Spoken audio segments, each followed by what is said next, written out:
passou da hora. Então, boa noite a todos. Posso já convosco também? Amém. Todo mundo de feriado hoje? Hoje eu descansei bastante. Sim, teacher. Eu trabalhei hoje. Hoje eu Dormi. descansei. Eu não descansei. Trabalhei em feriado. Minha falar que minhas amigas ninguém me manda. Minha dor inteira. Tive visita. Trabalhei e dormi. Descansa no visita em casa. Bom, a aula passada a gente falou um pouco sobre a salvação, né? Um pouco não, né? A gente falou bastante, né, sobre a salvação. A gente aprendeu algumas coisas bem legais, está gravada a aula, quem quiser assistir é só pedir para mim que eu mando o link, se bem que eu mandei lá no grupo também, para ficar por dentro do assunto. E hoje eu separei alguns temas, né, os temas mais importantes para iniciantes, né? Mas antes de tudo eu quero falar uns fundamentos bíblicos, né, que vão mostrar que a defesa da fé, ela é extremamente bíblica. A gente vai ver os apóstolos, né, defendendo a fé em várias situações. O texto base principal é 1 Pedro 3,15, né, que diz assim: antes santificai a Cristo como Senhor em vosso coração, estando preparados para responder com mansidão e temor, quando questionado da razão da esperança que é em vós. Então a gente tem que ter uma resposta racional para a nossa crença. Não é, por que Jesus é o Cristo? Tem que ter tem que ser racional. Não pode ser um conto da carochinha, uma historinha, porque não é algo real, né? Então tem que ser algo racional. E Judas 3 também vai dizer assim: lutem pela fé que uma vez foi entregue aos santos. Judas 3. 2 Coríntios 10:4 vai dizer assim: derrubamos sofismas e todo argumento contra o conhecimento de Deus. Alguém sabe me dizer o que é essa palavra sofisma? Eu sei. O que é? Quer dizer, não sei se eu sei explicar, mas eu sei o que é. É uma coisa que de tanto você falar, de tanto você, é uma mentira, mas ela se torna, para uma pessoa assim, ela pode se tornar uma verdade, mas não é de tanto assim... Ela afirma. Afirmar, ou alguém afirmar, ou tipo assim... É igual o que acontece com Conte uma mentira por anos e uma hora ou outra alguém vai dizer que é verdade. Isso. Né? Mas acredita que é verdade. Mais ou menos isso. Mesmo que seja mentira, um engano, a pessoa acaba acreditando que é verdade. As pessoas, ela usa uma mentira para enganar as pessoas e as pessoas acabam pensando que é uma verdade. Isso que é sofismo. Uma mentira fantasiada de verdade. Isso é em 2 Coríntios 10. No final do curso eu mando para vocês o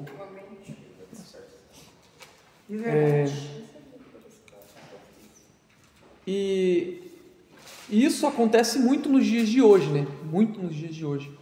Aliás, tem até um quadro, eu não lembro agora o nome desse quadro, mas tem duas pessoas assim, numa fonte assim, tomando banho, e uma está saindo pegando a roupa da outra. É como se fosse a mentira, a verdade e a mentira foram tomar banho juntas num poço. E a verdade se distraiu, a mentira vestiu as roupas da verdade e saiu espalhando mentiras, né? As pessoas acreditando. Estava com a roupa da verdade. Estava com a roupa da verdade disfarçada. Legal, nua e cru. É isso aí. Verdade, nua e cru. Também um texto bem conhecido é lá em Atos 2, Atos 17, do versículo 2 ao 34. Ali Paulo ele vai chegar ali e vai começar a conversar com o povo, né? E lá do 22 em diante ele chega em Bereia. E isso é algo muito importante para a gente, porque ela vai contar enquanto Paulo ensinava que Cristo deveria padecer, que o que o judeu pensava? O judeu pensava assim, que o Messias ia vir e iria vencer. Era isso que o judeu pensava, e pensa até hoje.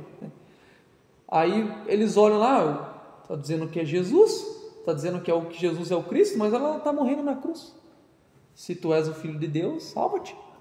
E salva nós também. Não é assim? Não era isso que eles falavam? Como que pode dizer que é o rei e está morrendo aí?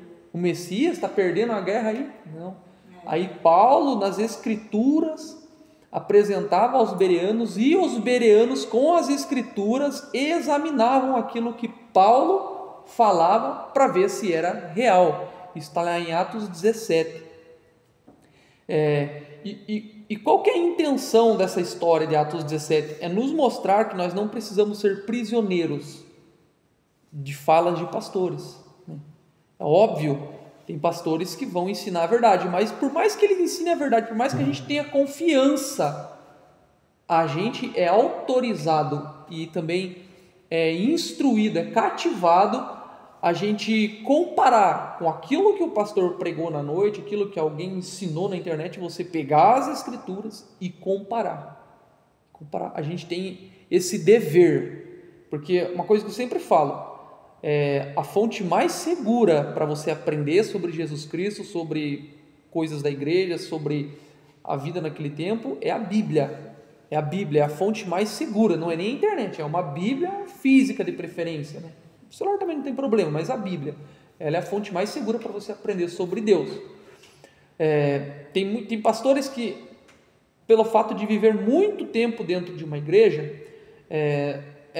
eles acabam acreditando em sofismas, né? Em coisas que não são verdade, mas que também não são tão prejudiciais, né? Por exemplo, eu já ouvi várias vezes as pessoas falar assim, porque Deus lança os seus pecados no mar do esquecimento. Isso eu aprendi desde que... Isso não é uma verdade. Pois é. Não está escrito. Não está escrito isso na Bíblia. Está dizendo que Deus, Ele não leva em conta o seu pecado e lança nas profundezas. Eu esqueci agora o texto que fala assim. Vamos achar aqui rapidão. Tem coisas que a gente vem explicando, né? Vai ouvindo e acha que é um versículo bíblico, mar do esquecimento. Olha lá, está lá em Miqueias 7, diz assim: Ele tomará a ter compaixão de nós, pisará as nossas iniquidades e lançará todos os nossos pecados nas profundezas do mar. Nas profundezas do mar. Mas de onde é que saiu o esquecimento? Eu não sei da onde. É que nem telefone sem fio. Eu não sei da As onde. profundezas do mar, ele vai falando mar do esquecimento. Esquecimento. Como é poético. Ele substitui o mar por esquecimento. Se torna um certo sofisma, né? Algo que não é uma verdade, mas é muito contraditório, né? Muito contraditório, porque Deus não esquece. Né? Deus não esquece. Por que Deus fala que às vezes ele usa essa expressão esquece? Isso se chama antropomorfismo. É quando Deus toma uma fala, ele deixa inteligível para a gente. Por exemplo, assim, quando fala que Deus se arrependeu. Não é que ele se arrependeu. Deus se arrependeu de criar o homem. Deus se arrependeu de ter ungido Saul. Não é que ele se arrependeu, é que naquele momento ele usou essa expressão para a gente poder compreender. Ele usou uma expressão humana para a gente poder compreender o que ele sentiu. Se não me falha a memória, a palavra lá é naham. E ela, além dela significar esqueceu, uma tristeza, se entristeceu, lamentou isso aí, lamentou. Mas que nem o do mar do esquecimento, para ver, ele só fala que lança os nossos pecados nas profundezas do mar. Mas isso muito pregador faz. Não tem nada a ver com o mar do esquecimento. Então, tudo que qualquer pregador falar, é muito importante a gente sempre estar atento. Eu sou uma pessoa que estou muito ligada, assim, quando alguém fala uma coisa, assim, se tivesse dando certo ou eu não dando, eu sempre dou uma pesquisada, eu paro ali na hora, assim, deixa eu ver se isso que ele está falando é verdade, deixa eu ver se isso aqui tá certo. E isso acaba aguçando a gente. Não é que a gente vai... o pregador lá falou, lança os seus pecados no mar do esquecimento. Não vamos anular toda a mensagem da pessoa por causa disso, né? Sim. Não é algo assim que, meu Deus do céu, fez eu perder minha salvação. Se tornou uma heresia. Não, é só algo que foi passado de geração para geração que não é bíblico. Uma expressão. É uma expressão que foi interpretada desse texto, e nem fala mar do esquecimento. Tudo tem pecado, Ele vem, o nome do louvor. Que fala de iniquidade na Bíblia? Mas é uma compreensão, né? Deus odeia o pecado. Não sei se você falou. Isso Ele aí. ama o pecador. Isso aí. Mas eu vi também. Por exemplo, tem um louvor lá que fala assim, ele vem.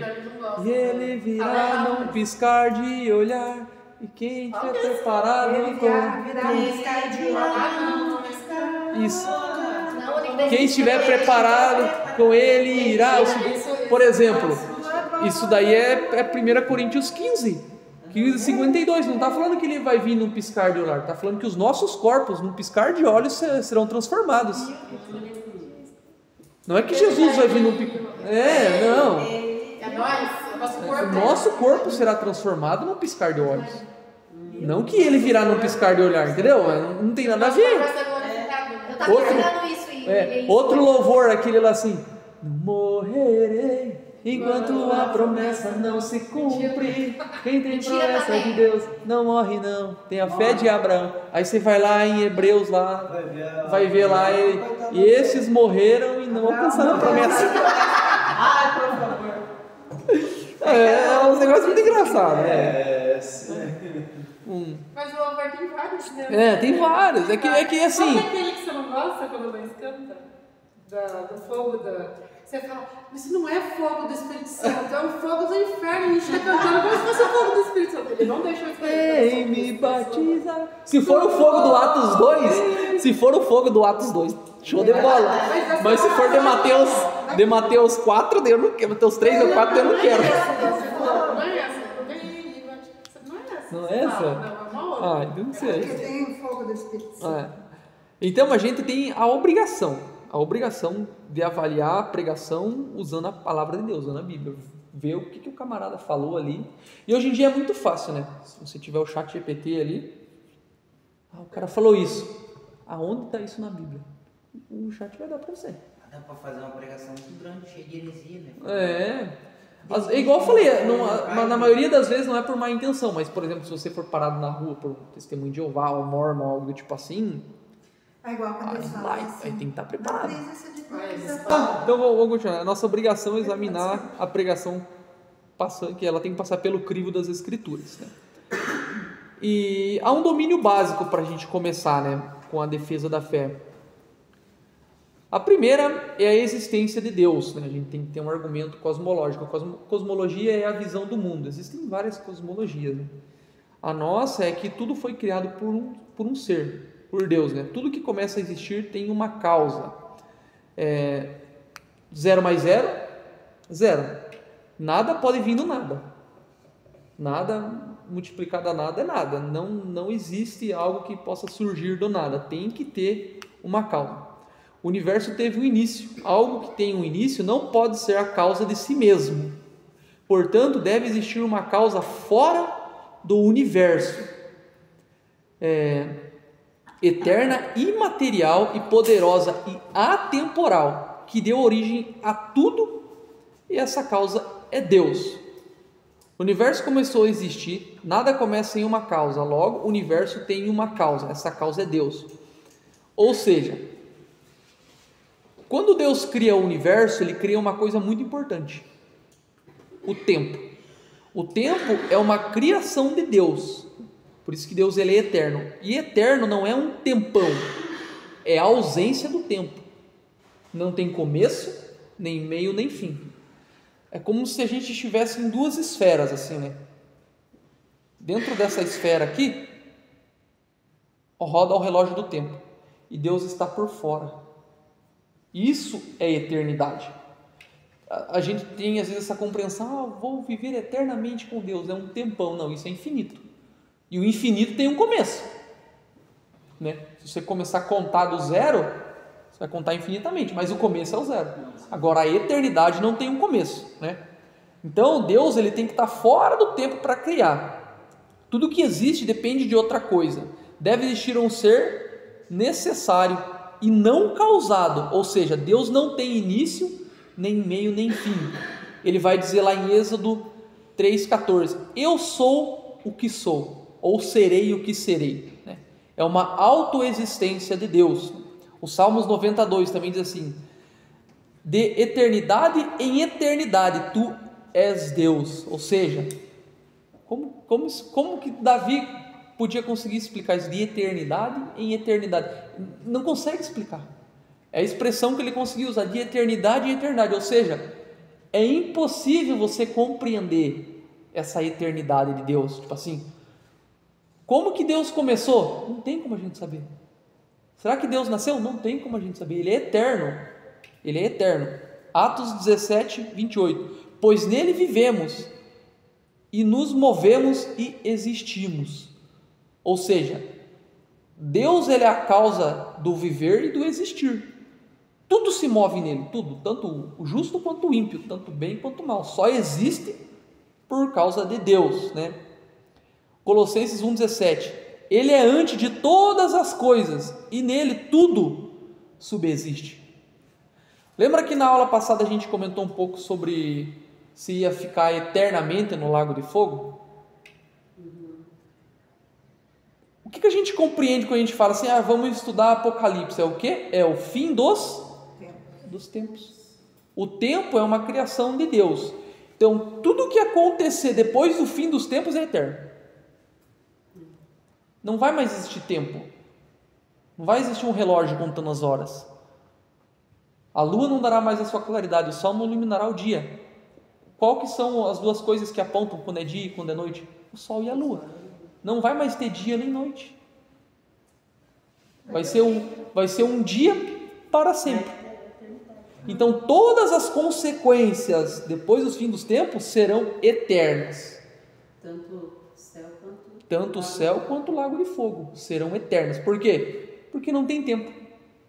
Igual eu falei, o pastor lá, o adventista lá, o Rodrigo Silva, ele fala que não, fala que vai acabar. Mas vai acabar como se é eterno? Se não tem mais tempo. Para acabar tem que ter um tempo. Então tanto a vida com Deus quanto no lago de fogo vai ser eterno. Acabou-se tudo. Então o que acontece?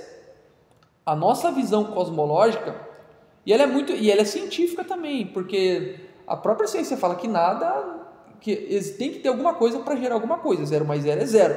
Então a causa inicial de tudo que nós vemos hoje precisa ter um causador. Um causador que não foi causado por nada. Deus. Deus é a resposta para isso, né? E a Bíblia nos dá essa resposta. Outro argumento, esse argumento cosmológico, né? Nada vem do nada, precisa de um causador. Um argumento moral. A existência de valores morais objetivos aponta para um legislador moral. Textos bíblicos, Romanos 2, 14 e 15.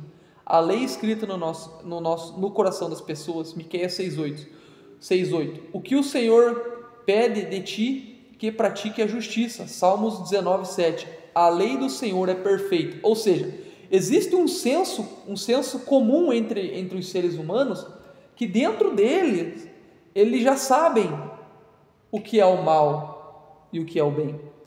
Eles sabem o que é errado e o que é certo, mesmo sem conhecer a Bíblia. Existe um senso dentro deles. E esse senso só pode existir porque tem que existir um legislador. Como que eu vou saber se essa lei me proíbe fazer isso e essa lei me autoriza? Porque alguém inventou essa lei. E essa é uma lei moral dentro da gente. Quando a gente faz alguma coisa errada, até quando nós não conhecíamos a Deus, nós sabíamos que estava errado. Quando a gente é criança, eu fiz algo errado, o que você fazia? Eu vou me esconder do meu pai e da minha mãe. Existe essa lei moral. Ninguém precisou vir falar para você. Por quê? Porque é algo que está dentro de nós, no nosso coração. Esse texto mostra que Deus é a fonte da moral e que o ser humano reconhece isso intuitivamente. Ou seja, sozinho, é uma intuição. Opa, isso é certo, isso é errado. Eu só sei disso porque Deus nos criou. E Deus nos criando, Ele colocou isso na gente. Um senso moral. O argumento do design inteligente, esse é muito legal. Às vezes as pessoas podem indagar a gente assim, eu não acredito que Deus criou tudo, né? Não acredito que haja um criador, eu acho que foi o Big Bang. Mas, para você ter uma ideia, quem descobriu essa teoria do Big Bang foi um padre, um católico. Então ele acreditava em Deus, né? eu acho que foi, não sei, qualquer outra coisa menos Deus, né? Uma força, mano. Uma força, uma explosão, um acidente, né? Existe uma regra também na ciência que diz assim, que um acidente não pode gerar nada perfeitamente funcional. Eu posso pegar o meu carro e bater milhões de vezes com outro carro, nunca vai ser uma coisa boa, sempre vai ser destruição. Para sair uma coisa funcional, eu preciso criar uma matéria, gerar ali todo como é que eu posso dizer? Uma estrutura, né? Se eu pegar um saco de cimento, jogar em cima do tijolo e bater na betoneira, vai sair uma parede? Não vai sair destruição. Precisa de uma sequência, tem que ser algo com ordem. E esse é o argumento do design inteligente, que é quase impossível as pessoas saírem. As pessoas não saem porque as pessoas não acreditam nisso porque não querem, né? Texto bíblico, Salmos 19:1. Os céus proclamam a glória de Deus, o firmamento anuncia as obras das suas mãos. Perceba então que o céu, ele proclama. Você olha para o céu assim, vê certinho as nuvens, o sol no horário certo, né? Onde os pássaros voam, aonde são passadas, como é que eu posso dizer, as estações da lua, tudo isso planejadamente, tudo isso perfeitamente planejado, se 0,000000001 da gravidade da Terra for mudada, não pode existir vida na Terra. É impossível. Se mudar, você faz um zero, uma vírgula, coloca acho que uns 20 zero e 1. Se uma porcentagem dessa for mudada da gravidade, na Terra não pode existir vida. Então você imagina quão complexo que é a criação. Por exemplo, você olha essa caneta aqui. É uma caneta de tal marca. Caneta da marca da Montblanc, vamos dizer assim, que é uns 15 mil reais. Você olha assim essa caneta, alguém fez essa caneta, né? Isso aqui não surgiu por acaso. Olha só que design legal, né? Ó, tampinha, uma canetinha touchscreen aqui para você mexer no tablet, no celular. Você olha e você vê que tem uma base, alguém que projetou isso, né? Aí você olha para um ser humano com milhões de células, cada uma na sua função, um monte de órgãos, cada um fazendo a sua função, né? Com, sei lá, né? Vem a doença e tem os anticorpos, células hemácias, os lactobacilos vivos, o DNA, tudo perfeito, assim, funcionando. Existem corações que vivem 120 anos sem fazer uma cirurgia. Pega uma máquina aí, dificilmente, se não fizer uma manutenção, em 10 anos aí ela estraga. Olha a perfeição. Falar que isso vem do acaso? Não. Romanos 1:20 vai dizer que a criação revela o poder e divindade de Deus. Então você olhar toda para a fauna e para a flora e falar que isso é um acidente, isso vem do acaso, não tem como. Alguém planejou isso. Esses dias eu estava vendo com o Natan, tem um desenho lá, que é aquele lá que os homenzinhos colocam o disco lá e deles tem o poder dos animais lá. Tem 10? Não é bem 10. Zeke e... eu sei qual você está falando. Ele coloca um disco assim de poder do rinoceronte, dele vira o bichinho. Eu acho legal que ele vai num bichinho lá, e o bichinho é um bichinho que cava os buracos. Aí ele fica lá dentro daquele buraco. E quando ele sai, vários outros bichos vão lá e pegam aquela casinha para eles. Você vê que, tipo assim, a própria natureza se organizando. Tipo, para esse não serve mais, mas para esse vai servir, né? Por exemplo, o Rei Leão. Eu estava assistindo o Rei Leão hoje com o Natan. O Mufasa, ela fala para o Simba assim: esse é o ciclo da vida, um dia eu vou morrer. Mas pai, você não vai morrer nisso aqui não. A gente come os antílopes e o ciclo da vida, eu vou morrer, minha carne vai se degradar na terra e vai virar capim e o antílope vai me comer. Ou seja, é um ciclo, e esse ciclo não pode ser por acaso, né? Existe um design. Isso aí. Na natureza, olha só que interessante, na natureza nada se perde, tudo se transforma.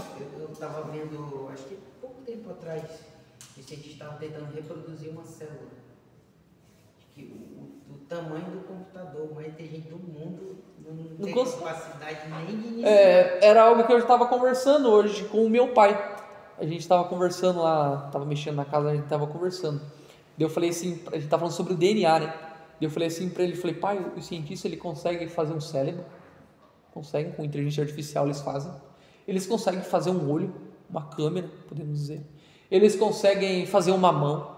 Eles conseguem fazer um pé. Eles conseguem fazer um coração. Eles conseguem fazer um pulmão, algo respirar no lugar do seu pulmão. Eles conseguem fazer algo escutar por você. Estoura o teu tímpano, eles conseguem colocar um negócio lá e vai funcionar seu ouvido. Mas tem uma coisa que eles não conseguem fazer: sangue. Eles não conseguem fazer sangue.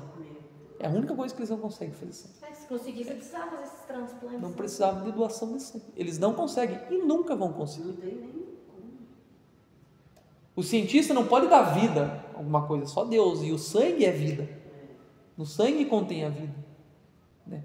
Estava falando com meu pai que eu estava fazendo muito tempo, na verdade, eu fiz esse estudo com um amigo meu, o Andrés.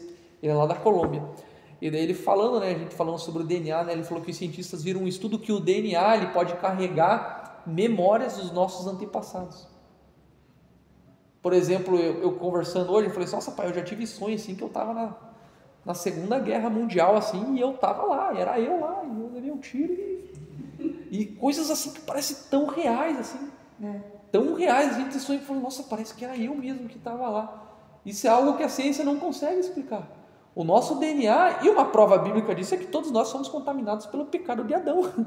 É uma lembrança que aconteceu na alma dele, no físico dele, porque ele sofreu fisicamente, ele sofreu espiritualmente, e isso transmitiu para nós essa lembrança através do DNA de Adão. Então tem até um respaldo bíblico, mas é algo que o cientista não consegue reproduzir ao sangue.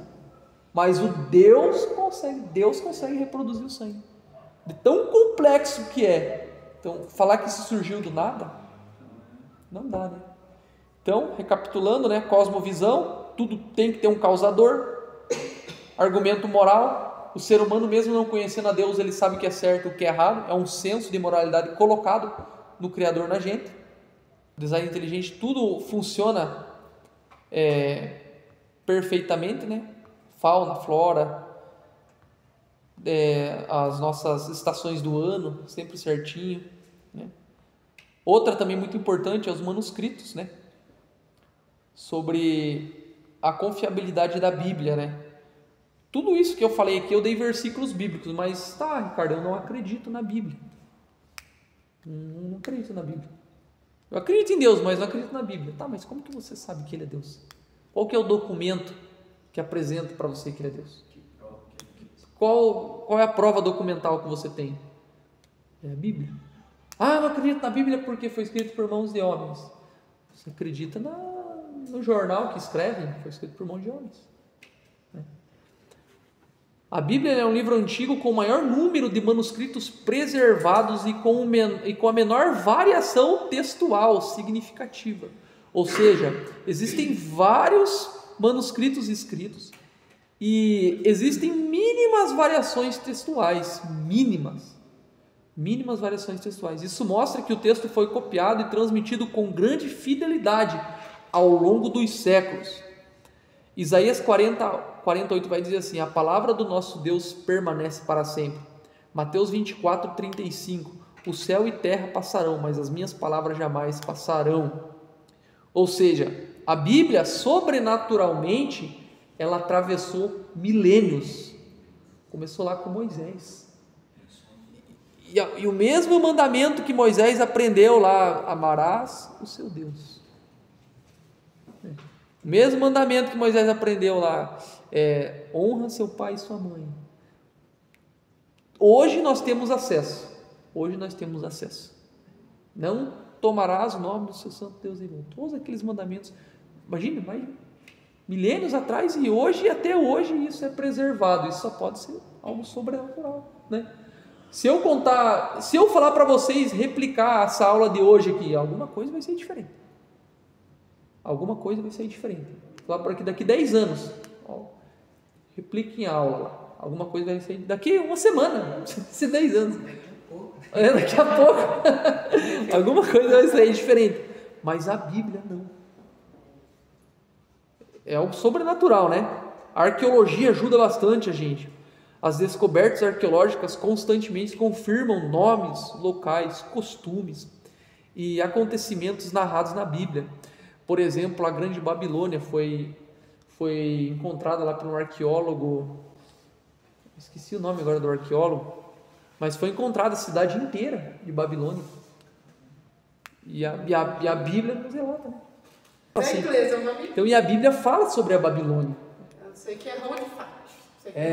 Horsfart, sei lá o nome do cara. A Bíblia fala sobre a Babilônia. Nada na arqueologia contradiz a Bíblia, muito pelo contrário, ela reforça a sua precisão histórica, né? Foram encontrados selos de reis, moedas com o rosto de César. Jesus, né? De quem que é esse rosto dessa moeda? Ah, é de César. Então dê a César o que é de César, né? A porta lá em Jerusalém, a porta lá que hoje está trancada, né? Que fica perto do Domo de Ouro lá. Aquela porta, a Bíblia fala sobre ela. É muito legal. E tem um negócio muito legal nessa Bíblia que eu não vou conseguir, nessa questão dessa porta, por que ela foi fechada. Tem algo muito legal tem sobre uma história, né? tem uma profecia. Eu li uma profecia que Deus fala que iria fechar aquela porta, algo do tipo assim. Eles construíram alguma coisa na frente dela. Porque o Messias, a tradição fala que o Messias vai passar por aquela porta. Daí o camarada falou, ele não vai passar por aqui, eu vou fechar. Mas ele já passou, entendeu? Tipo, depois... É algo bem legal, eu vou elaborar esse estudo. Eu vi que algo tipo assim. Cemitério na frente. Tem até um cemitério lá. Porque se o Messias vem, ele não pode ter contato. Não pode pisar no Então, cemitério. eles fizeram o cemitério. Ele já passou. E E quando Jesus voltar, não vai mais existir morto. Todo mundo vai ressuscitar. Então ele não vai pecar, ele vai passar lá no meio. Eles fecharam para Jesus não passar agora, mas Jesus já passou. Então não tem. Porta leste da cidade velha, que está fisicamente selada desde 1541 por ordem do sultão Otomano. Isso aí. Magnífico. Magnífico. Esse Messias não vai vir. Está escrito que ele vai passar por essa porta, então ele não vai passar. E aí ainda selaram a porta e ainda fizeram o cemitério. E ele, quando ele voltar, ele vai passar por aquela porta e os mortos vão ressuscitar, né?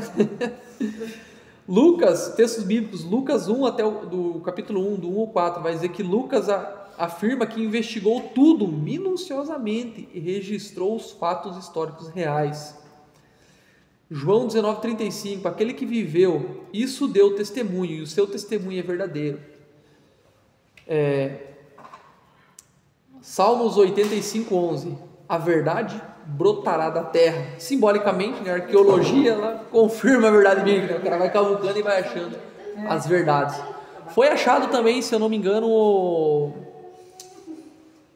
o tanque de Betesda. O tanque de Betesda eles acharam até embaixo. Tem até escrito nas paredes o nome dos deuses que são pagãos, né? Aquilo é um tanque pagão, né? Então a arqueologia, nossa, ela prova muitas coisas bíblicas, muitas coisas bíblicas. Até Aquela da arca lá, será que é real? Na Turquia, no Monte Ararat, diz que encontraram vestígios lá de madeira lá de... Eu já sei que acharam... Monte Ararat que fica na Turquia. Né? Olhando de cima. Muito legal. Então, a arqueologia ela vai colaborando para isso, né? E em comparação a outros manuscritos antigos, quando comparamos a Bíblia com outros escritos antigos, vemos que nenhum texto da antiguidade chega perto da quantidade de manuscritos preservados com a Bíblia. Por exemplo, a Bíblia foi escrita num período de 1.600 anos por 40 escritores, sendo eles pastores de ovelha, né? Começou com Moisés, sendo eles profetas, reis,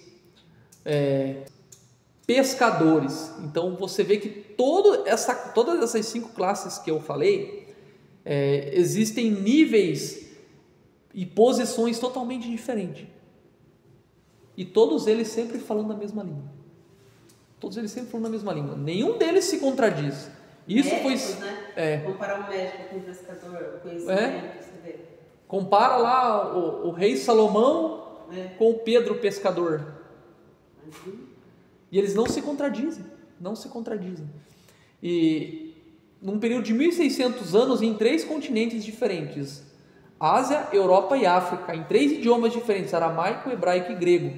Então, é quase impossível uma mente humana escrever um conteúdo desse calibre. É impossível desse porte. Uma pessoa não consegue escrever. Se a gente começar a escrever aqui, daqui 1.600 anos já era, a gente se perde tudo, se não for mantido sobrenaturalmente, né? A Bíblia no Novo Testamento existe cerca de 24.000 manuscritos antigos, incluindo grego, latim e outras línguas. Só em grego são aproximadamente 5.800 manuscritos preservados. Para comparar, sobre o filósofo Platão, existem só 7 manuscritos. Aristóteles, 49 manuscritos. Júlio César, por volta de 10 manuscritos. Heródoto, aproximadamente 8 manuscritos. Romero, por volta de 643 manuscritos. E ainda assim muito baixo. São valores muito baixos. Agora você pega a Bíblia, 24.000 manuscritos. 24.000. Então, eu acredito na arqueologia. Tá bom. Vamos lá no Mar Morto, lá que foi encontrado lá os manuscritos lá. Na caverninha, lá na caverna de... Esqueci o nome agora. Texto perfeito de Isaías. Pega a Bíblia aqui hoje, aqueles manuscritos de lá. Está idêntico. A preservação é algo muito sobrenatural. Então a Bíblia possui a maior evidência manuscrita de toda a literatura antiga, com uma diferença gigantesca em relação a qualquer outro autor clássico. Isso demonstra a confiabilidade textual e extraordinária das Escrituras. Ou seja, a Bíblia arqueologicamente é o livro mais confiável que existe. Deixa eu ver que horas são. Não podemos dizer a hora? 9h34.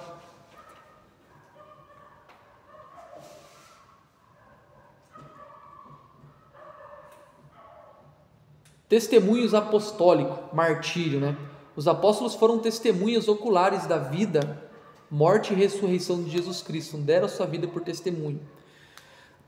Por exemplo, assim, ninguém dá a sua vida por uma mentira, a não ser que ele acredite que seja uma verdade. É mais ou menos assim. Ninguém dá a sua vida por uma mentira. Pensa comigo aqui, os apóstolos lá sentados lá, olha, mataram o nosso Jesus, vamos atirar aquela pedra, vamos esconder o corpo dele, aí no final todo mundo vai morrer, vamos esconder o corpo dele, todo mundo vai morrer. Beleza, eu topo. Quem toparia uma loucura dessa? Ninguém toparia uma loucura dessa, né? Atos 4:20 vai dizer: não podemos deixar de falar do que temos visto e ouvido. Ou seja, é uma verdade. Pedro não ia morrer crucificado, né, igual diz a tradição, de ponta cabeça. Tiago morreu degolado ali na frente dos apóstolos. Ele falou, naquele momento ele ia falar assim, não, é mentira, vocês estão certos, a gente mentiu. Mas não, eles entregaram a própria vida. E a palavra martírio, sabe qual que é a palavra martírio para o português hoje? Testemunha. E mártir significa dar a vida por uma causa justa. Eu fico imaginando, né, a grandeza que era dos apóstolos acompanhar, né, e ver e presenciar com seus próprios olhos. Então não tinha como eles inventar uma coisa. Nem o traidor negou, nem Judas negou, nem os demônios. Porque, né, era tanta coisa que eu vejo assim naquela época, pelo que se ouve, né, a pregação, então você vê que não tinha como você falar, não, era tudo um fake news, não tem como. A gente lendo ali na palavra, não tem como você imaginar que homens teriam a capacidade de escrever e em tempos diferentes, né? Exatamente. E tudo se conecta. Existem mais de 73 mil conexões textuais entre os versículos. Hoje eu vi um vídeo sobre um pastor falando sobre isso. Ele fez até um desenho das conexões, assim, vira quase com um arco-íris, assim, desde de Gênesis a Apocalipse, tudo se conecta. Tudo se conecta. Nada, não tem uma falha. Tudo se conecta. Eu achei muito interessante aquele videozinho que eu vi hoje. João 5,39 vai dizer assim: examinai as escrituras, porque pensam que nelas está a vida eterna, mas elas testificam de mim. Ou seja, as escrituras testificam de Jesus, né?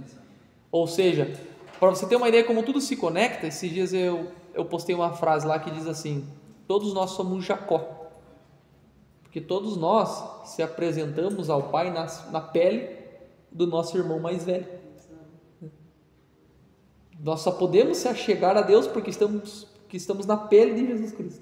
A pele de Jesus, o sangue de Jesus nos cobriu e sofreu as consequências para nós chegar a se apresentar diante do nosso Pai. Então tudo aponta para Cristo.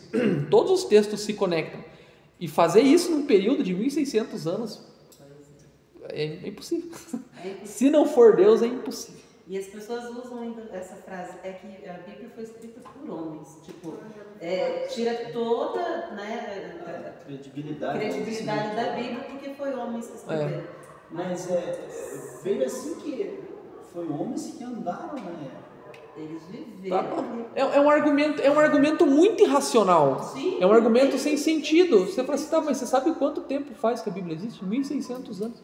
Ela foi escrita por 40 pessoas diferentes. Como que as 40 pessoas diferentes conseguiram fazer assim, se conectar aos textos? Exato. Não, mas o que eles queriam? Que eu descesse um anjo e fosse escrever a Bíblia? Tem que ser escrito por homens, né? São argumentos assim que sofisma, né? Isso é um sofisma. A pessoa fala um argumento que ela acha que ela é verdade para ela, mas na verdade não tem sentido. Se Deus é bom, porque Ele permite o mal?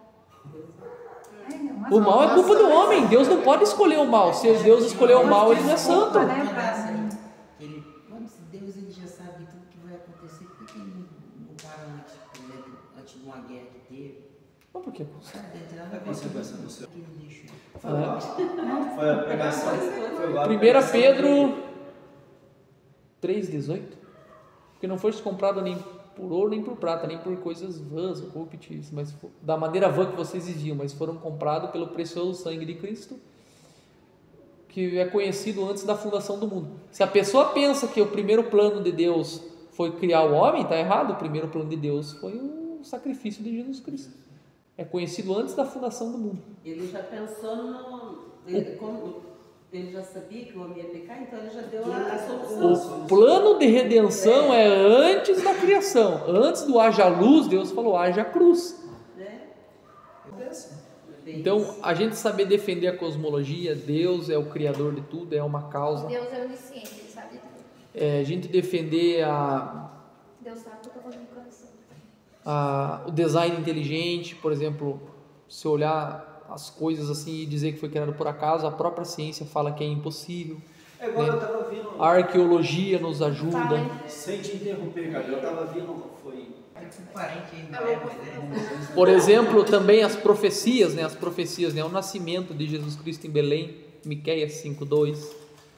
O detalhe da crucificação escrito há 1000 anos antes, em Salmos 22. Por exemplo, também tem uma profecia que Jesus tinha, que o Messias ia vir antes da destruição do templo, e a destruição do templo foi no ano 70. Não. Toda a história vai se encaixando com a profecia bíblica. Isaías também fala. Toda a história. Isaías 53. Isaías 53. Então toda a história vai sendo comprovada, toda a profecia vai sendo comprovada pela história. Tipo, acontece uma coisa. Estava escrito isso que ia acontecer. Estava escrito, entendeu? A pessoa... Eu aprendi um negócio, você tem que ter mais fé para ser ateu do que para ser cristão, cara. São coisas tão simples, né? Outro argumento contemporâneo é a perseguição que existe, né, em alguns países, né? Pois é. Você vê os mártires lá da Nigéria. Por que tanta perseguição? Por que a perseguição? Que não existe. Por uma coisa que não existe. Exatamente. Porque não existe, Aqueles que estavam falando que estão sendo. Lá na Nigéria. Também os rapazes lá do Mar Morto. Para que tanta perseguição? Terrível, né? Para que tanta perseguição se Deus não existe? Você pode falar assim, se a pessoa é mais compreensível a pessoa falar assim, eu não quero saber de Deus, do que falar ele não existe. Tentar provar que ele não existe. Os puritanos, os teólogos puritanos falavam assim, no inferno não existe ateu. Todo mundo vai acreditar, não existe ateu no inferno. Na hora que tá ali. Entendeu? Não tem como. Mas não é separado por religião, lá você vai pro inferno por jeito. Então é uma. Você é católico, você é ateu, tanto ataque à família patriarcal, né, cristã, né? Tanto ataque às igrejas. Mas se Deus não existe, por que está se incomodando? Pra quê, né? Deixa a gente buscar. Você não está precisando, né? Então, negar a Deus, negar a Bíblia, negar tudo isso que a gente estudou aqui hoje é uma falta de inteligência, né, da pessoa. Né? Porque a arqueologia, a ciência, a cosmologia apontam que isso é real. A ciência fala que Deus ele é improvável. Ela é improvável. A ciência consegue provar um monte de coisa, mas ela não consegue falar que Deus não existe. Deus é improvável, eles conseguem fazer isso. Porque eles sabem. O cara da mente mais brilhante. Pega aí todos os cientistas aí de 1 século, 2 séculos para trás aí eram todos cristãos. O pai da física, o pai da física, Isaac Newton, escreveu 10 vezes mais sobre Bíblia do que sobre física. Então, as maiores universidades aí são de matriz cristã. As maiores universidades são de matriz cristã. As maiores. Na Europa, nos Estados Unidos, as universidades são de matriz cristã. Por quê? Porque o cristianismo é a única religião que te permite você ter a sua liberdade de expressão sem te retalhar com violência. Amém? Amém. Glória a Deus.